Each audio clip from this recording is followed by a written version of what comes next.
There are moments in life that shake you so deeply, you realize you have been living asleep. The first time I was confronted with my ego, it felt like the ground beneath me disappeared. Everything I thought I knew about myself, my strength, my discipline, my control, crumbled in an instant. It was not the world that broke me, it was truth. And sometimes, truth must destroy you before it frees you. Ego begins quietly, like a shadow that grows slowly with time, often without us realizing it. It builds itself around our achievements, our titles, our possessions, and even our beliefs. It whispers to us that we are in control, that we are special, that we are more. But what the ego never tells you is that it feeds on fear, the fear of being nothing without those things. It convinces you that your identity depends on what you own, how others see you, or how much power you hold. Yet all of these are temporary. And when the things that once defined you begin to fade, the ego panics.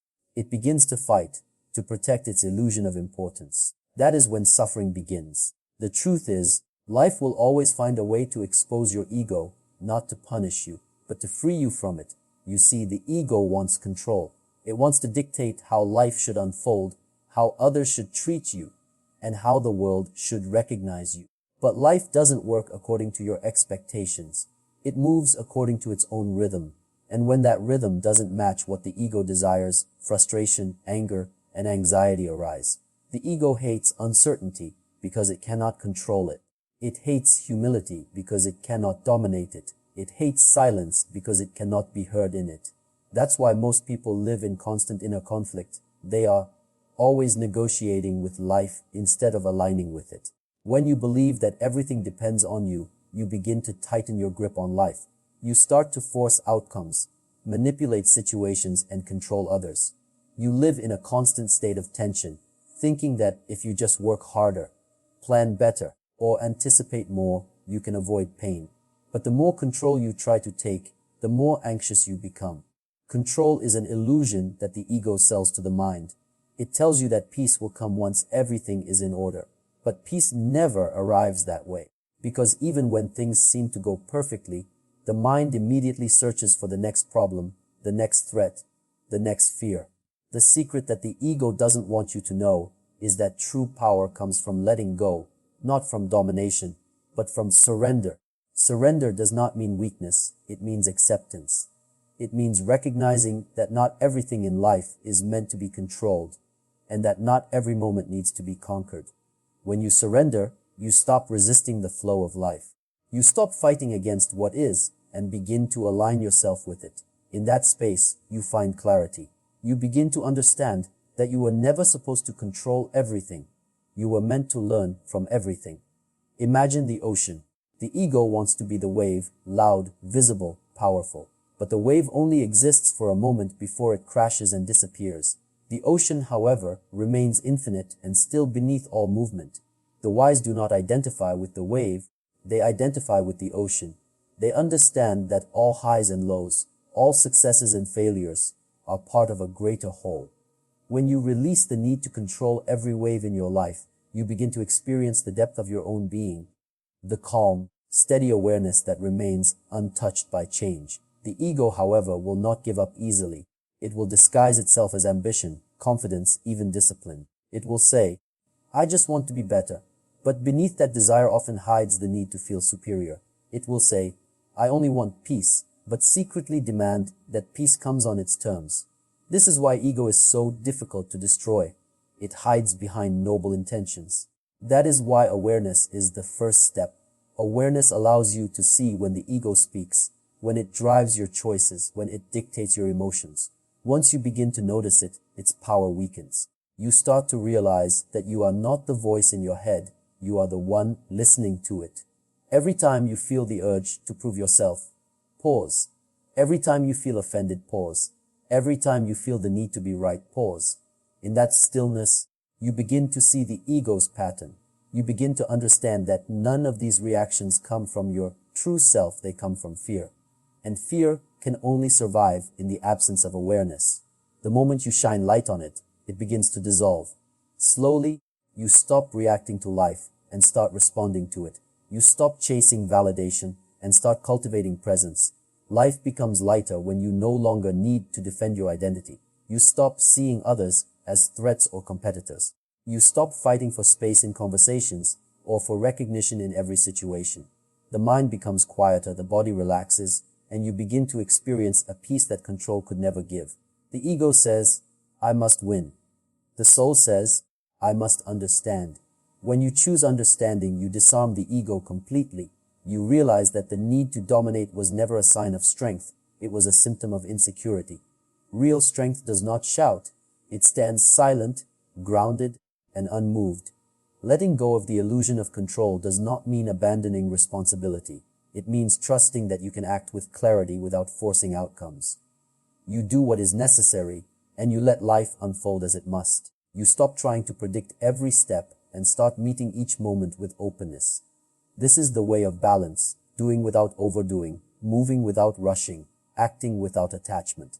The greatest irony is that the moment you stop trying to control life, life starts to move effortlessly in your favor. Opportunities appear, clarity deepens, and peace returns. Because you are no longer resisting the flow, you have become part of it. You start to see that life was never something happening to you, it was something happening through you. And in that realization, the ego begins to crumble, and what remains is truth. When you finally release the illusion of control, you find a freedom that the ego could never offer. You no longer fear what comes, because you trust what is. You no longer cling to outcomes, because you know that everything unfolds as it should.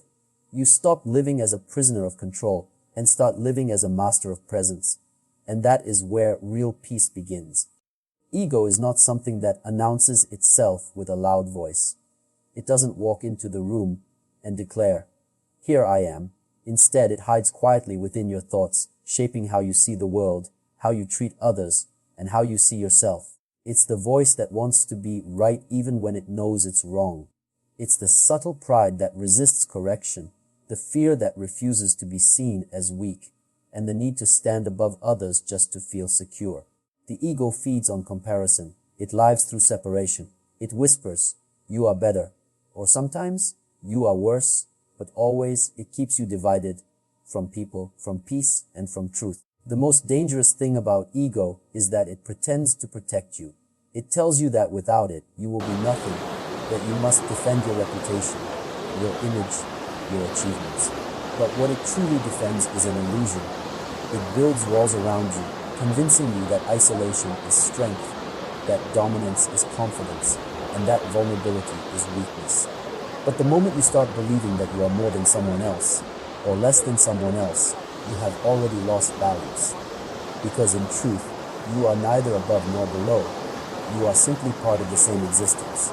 When the ego takes control, life becomes a battlefield.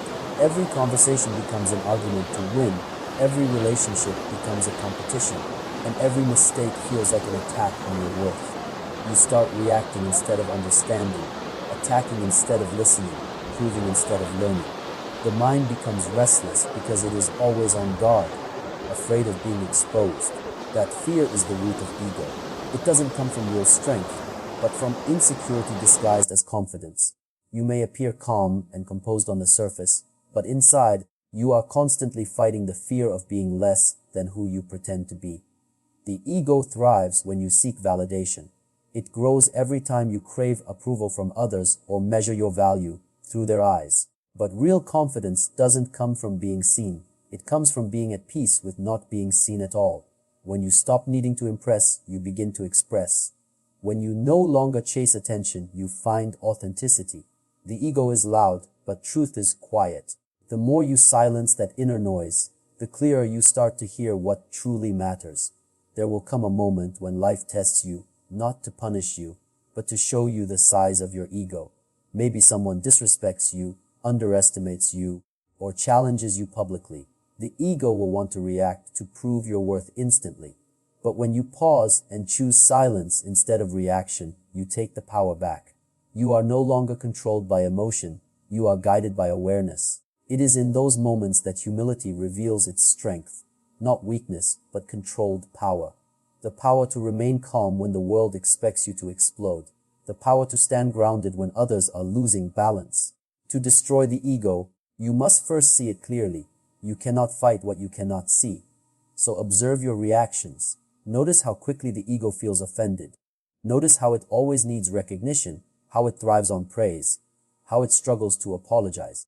Every time you become aware of its presence, its hold weakens. Awareness is the medicine, ego is the disease that cannot survive its light. You don't have to attack your ego, just observe it, and it will dissolve on its own. Sometimes, the greatest teachers in life are the people or situations that humble you. They strip away your pride, expose your vulnerabilities, and remind you that you are still a student, no matter how much you think you know. This can feel uncomfortable, even painful, but humility is born in that discomfort.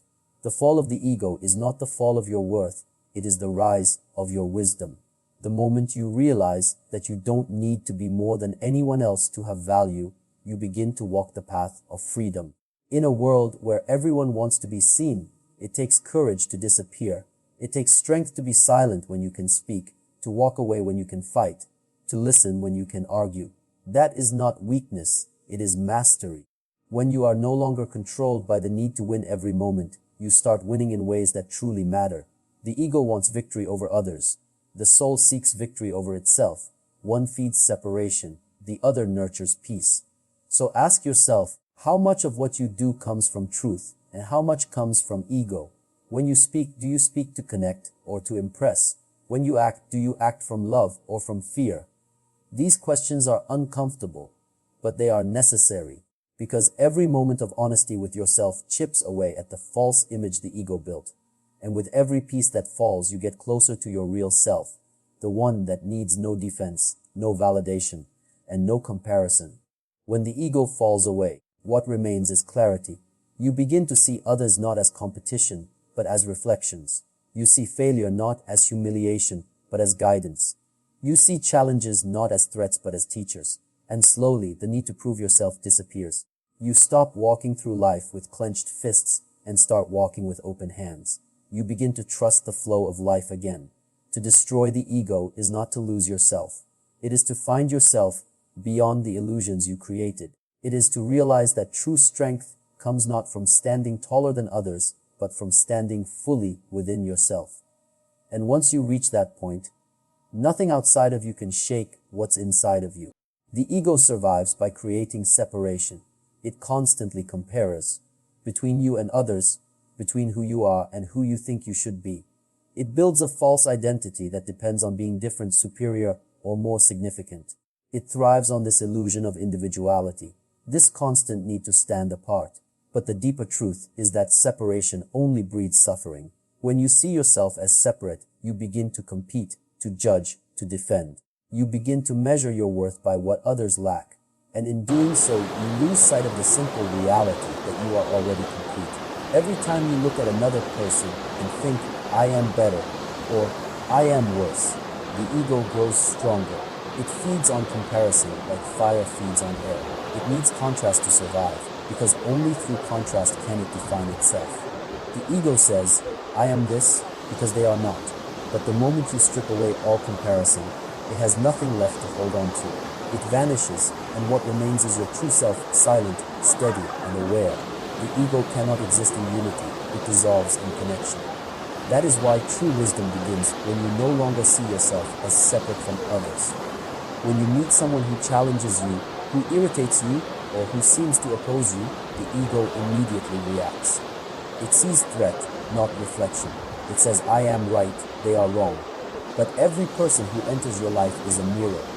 They show you parts of yourself that you may not want to see. The arrogance that bothers you in someone else may be the arrogance that still hides within you. The impatience that irritates you may be the same impatience you carry in your heart. This is why the wise do not reject their reflections. They study them. They understand that every encounter is an opportunity to grow, to purify the self from illusion. The ego, however, hates reflection. It would rather project blame than accept responsibility. It says, they caused my anger, instead of realizing their words touched something already wounded inside me. It is easier to blame others than to look within. But transformation begins only when you stop looking outward and start turning inward. When you begin to see that no one can make you feel inferior, disrespected, or unloved without your permission, you begin to reclaim your power. You stop reacting to the world, and you start mastering yourself. The ego's favorite disguise is the need to be right. It would rather destroy peace than admit a mistake. It believes that surrender is weakness, that silence means defeat. But true strength is the ability to stay centered even when others misunderstand you. It is the power to remain calm when your pride screams for validation. The one who truly understands themselves no longer needs to prove anything. They can listen without defending, speak without attacking, and disagree without disrespect. When you reach that level of awareness, you no longer live in competition. You live in harmony. One of the greatest tests of humility comes when you succeed. The ego loves victory. It loves recognition, praise, and admiration. It whispers, "You did this. You are better. You are special." But humility reminds you that success is never yours alone. You may have worked hard, but you did not do it without the help of others. The guidance of teachers, the support of loved ones, the opportunities life placed before you. When you remember this, gratitude replaces arrogance, and gratitude is the antidote to ego. The moment you see life through the lens of unity, everything changes. You no longer walk into a room wondering how others see you. You walk in wondering how you can serve. You no longer compete to be noticed. You seek to uplift others instead. You no longer crave power over others. You wish for power over yourself. And that shift changes everything. Because when the need to separate disappears, the fear of being less disappears too. You begin to see others not as threats, but as extensions of the same consciousness you carry within. To destroy the ego, you must dissolve the walls it builds. Those walls are built from judgment, pride, and fear. They tell you, if you open your heart, you will be hurt. If you trust, you will be betrayed. If you love, you will be rejected. So the ego isolates you, convincing you that safety lies in distance. But that distance is not protection. It is imprisonment. The more you guard yourself, the lonelier you feel.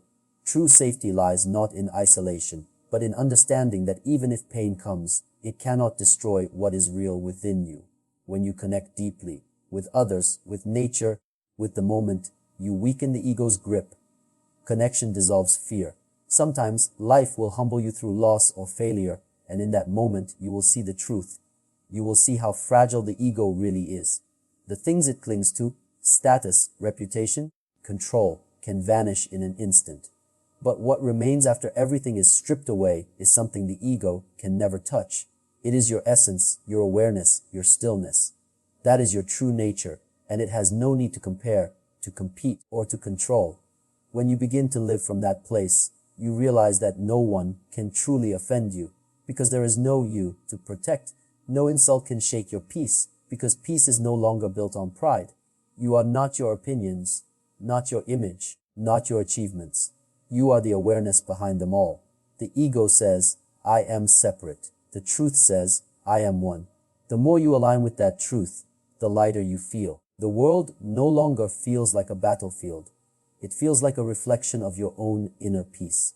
And when you walk through life with that understanding, you no longer need to destroy your enemies, because you realize there never were any. The moment you stop seeing separation, the ego begins to fade. What replaces it is compassion, humility, and freedom. You begin to move through life effortlessly, not needing to prove, defend, or dominate. You begin to live in truth, and in truth, the ego has no power. That is when you understand. The moment you stop fighting others, you stop fighting yourself. Growth never happens inside comfort. Comfort is where the ego feels safe. It knows its surroundings, it feels in control, it feels unchallenged. But that comfort is also a trap. It's a silent cage built from habits, fears, and routines that keep you exactly where you are. The ego loves comfort because it doesn't have to change there. It can continue pretending to be strong while avoiding every experience that might reveal its weakness. But the truth is, transformation only begins the moment you step beyond what you know.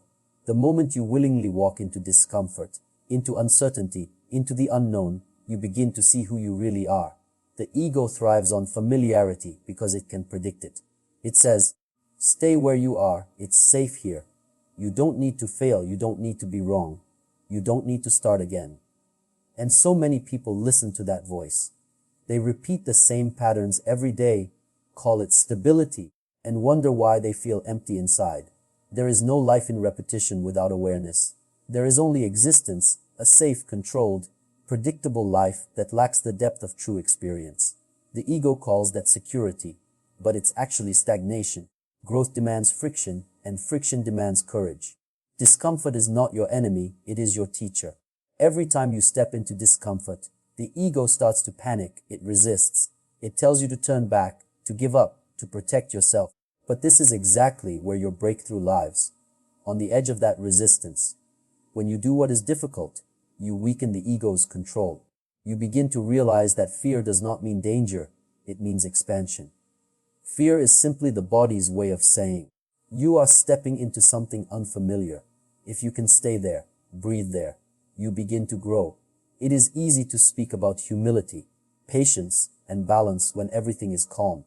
But true inner mastery is tested only when you are uncomfortable, when things don't go as planned, when others misunderstand you, when failure stares you in the face. The ego wants to run away from these moments because it cannot stand being exposed. But it is within these very moments that your awareness strengthens. Like a muscle that grows only under pressure, the spirit expands only under challenge. Without resistance, there can be no evolution. When life pushes you into difficulty, do not ask, why is this happening to me? Ask instead, what is this trying to teach me? Every situation that breaks your comfort is an invitation to grow beyond it.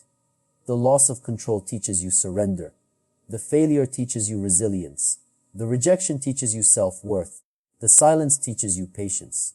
The ego will interpret all of this as suffering, but the spirit will see it as transformation. Pain itself is not the problem.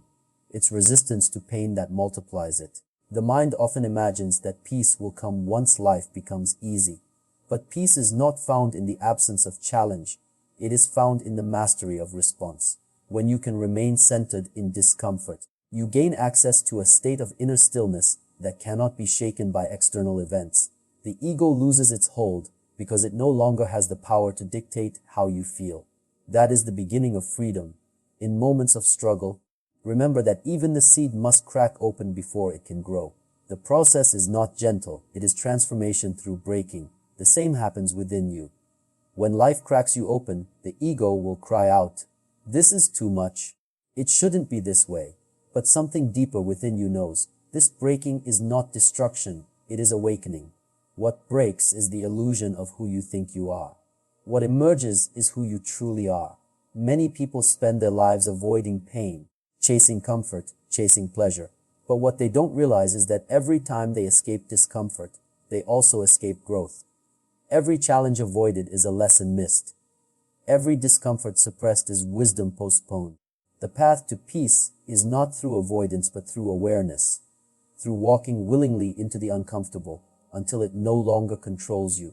When you practice sitting with discomfort, whether it's emotional, physical, or mental, you begin to separate the you that observes from the you that reacts. You start to notice that the discomfort rises, peaks, and passes, but you remain.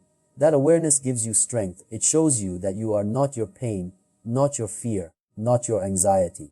You are the one who witnesses them all. Once you realize that, discomfort loses its power over you. The ego wants control, but discomfort destroys control. That's why it fears it so much. But when you embrace what the ego fears, you step into a dimension of strength that cannot be taken away. You begin to trust yourself in every situation because you have proven that even in chaos, you can remain calm. The storms of life no longer frighten you because you have learned to stand still in the rain. That is true stability, not the absence of challenge, but the unshakable presence within it. Each time you step out of your comfort zone, a part of your ego dies, and that death is necessary, because what takes its place is awareness, authenticity, and freedom. The version of you that emerges from discomfort is always stronger, wiser, and more grounded than the one who entered it. The pain may be sharp, but the growth it brings is permanent. So when life places you in discomfort, don't resist it. Don't rush to escape it. Sit with it, feel it, learn from it. Let it shape you, but not define you. Because every discomfort you endure with awareness brings you closer to truth, closer to a peace that no comfort could ever provide. The ego seeks comfort to survive, The spirit seeks growth to awaken, and the moment you choose growth over comfort, you begin to destroy the illusion that ever kept you small. That is when you stop living in fear and start living in truth. The ego feeds on comparison. It cannot exist without measuring, without judging, without creating separation between me and you. It constantly whispers, "You are better than them," or "You are not as good as them." It keeps shifting between superiority and inferiority, always keeping you restless. When the ego dominates, peace disappears because the mind is never still. It's always chasing validation or defending its image. The ego does not want truth. It wants to be right. And as long as you live in that space, you are not free. You are simply performing for approval. You see, the ego cannot survive in silence. It thrives in noise, the noise of opinions, achievements, and praise. It makes you believe that you must always prove yourself to be worthy. You start comparing your life to others, your journey to theirs, your progress to someone else's timeline. But in doing so, you lose sight of your own path. Comparison blinds you to the uniqueness of your existence. It makes you forget that every life unfolds at its own rhythm, just as every flower blooms in its own season. When the ego rules your heart, every victory becomes shallow because it's not about growth, it's about being seen. You begin to seek recognition rather than realization. You do things not because they align with your spirit, but because they will make you look good in the eyes of others. And when the applause stops, you feel empty again. That is the endless cycle of ego. It gives temporary highs followed by deep emptiness. It's like drinking salt water.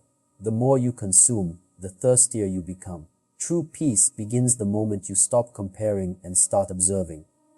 When you observe without judgment, you start to understand that life is not a competition. It's a journey of awareness. Every person you meet is not your rival. They are a reflection, a reminder, or a teacher. Some will challenge you, others will inspire you, and some will awaken something deep within you. But none of them define your worth, only your awareness does. The ego hates this idea because it loses power when you stop comparing. It loses its identity, so it will try to trick you. It will say things like, if you stop competing, you'll fall behind. If you stop comparing, you'll lose your edge. But this is a lie. The truth is, when you stop comparing, you start connecting. You connect with life, with your purpose, with the present moment. Your energy is no longer wasted trying to keep up with others. You channel it toward becoming the most authentic version of yourself. Comparison creates distance. Awareness creates connection. The moment you stop measuring yourself against others, you begin to see the beauty in them and in yourself. You stop feeling threatened by someone else's light because you understand that their light doesn't dim yours.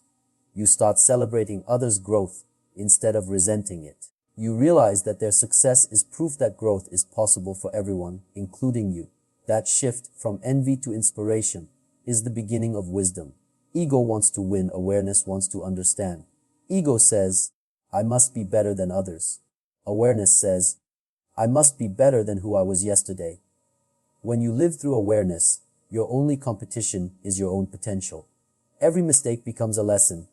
Every challenge becomes an opportunity, and every failure becomes a teacher. You no longer fight to be superior. You strive to be sincere. That sincerity brings peace, and peace is something the ego can never give. The ego builds walls, awareness builds bridges. When you operate from ego, you constantly try to separate yourself through status, possessions, opinions, or beliefs. But separation leads to isolation, and isolation breeds suffering. Awareness, on the other hand, shows you that you are part of everything. You begin to feel life, not just live it. You start to understand that every being, every event, every experience is connected. When you live with that understanding, the need to compete fades away because you see no other to compete with. Letting go of ego doesn't mean you lose ambition. It means your ambition becomes pure. It is no longer driven by fear or comparison, but by purpose and clarity.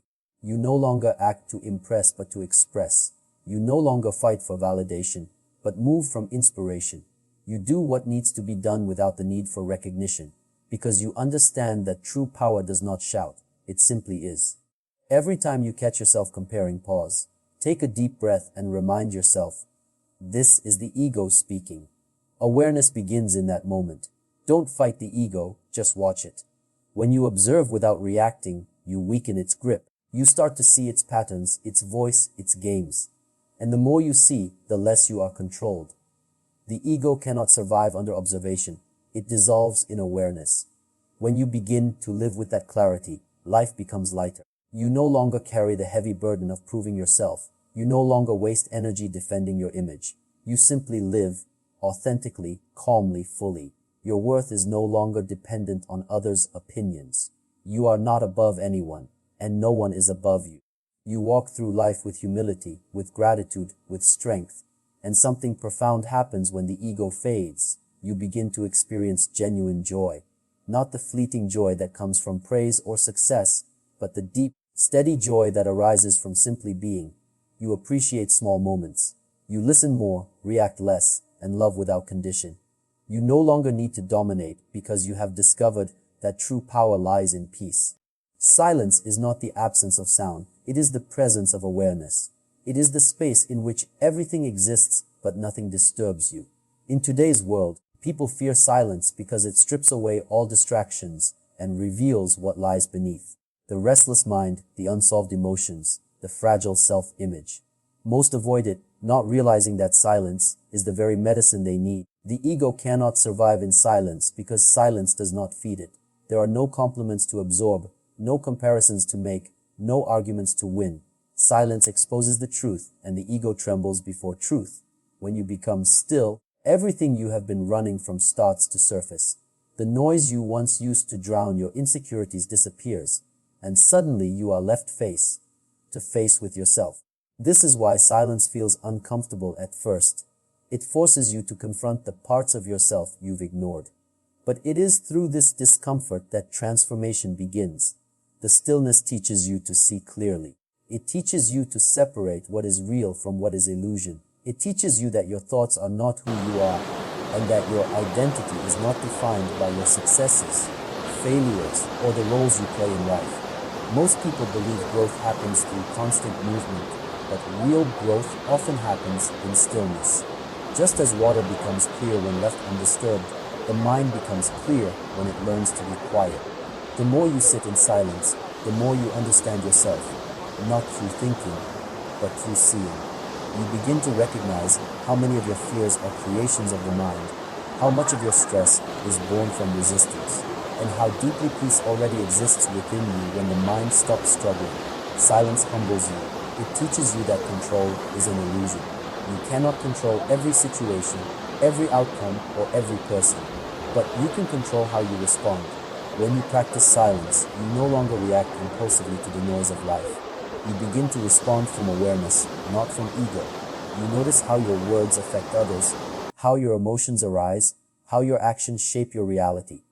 This awareness is strength, and silence is its source. In silence, you realize that life is not happening to you. It is happening through you. You are not separate from the world. You are part of its rhythm. When the mind quiets, even the simplest things, a breath, a sound, a movement, become profound. You begin to sense a deep connection with everything around you. You no longer feel the need to dominate or to prove. You start to understand that power does not come from volume, but from presence. The calmest person in the room often holds the most strength because they are not ruled by noise. They are guided by clarity. Many people mistake silence for weakness. They think that being silent means being passive or submissive. But silence is not withdrawal.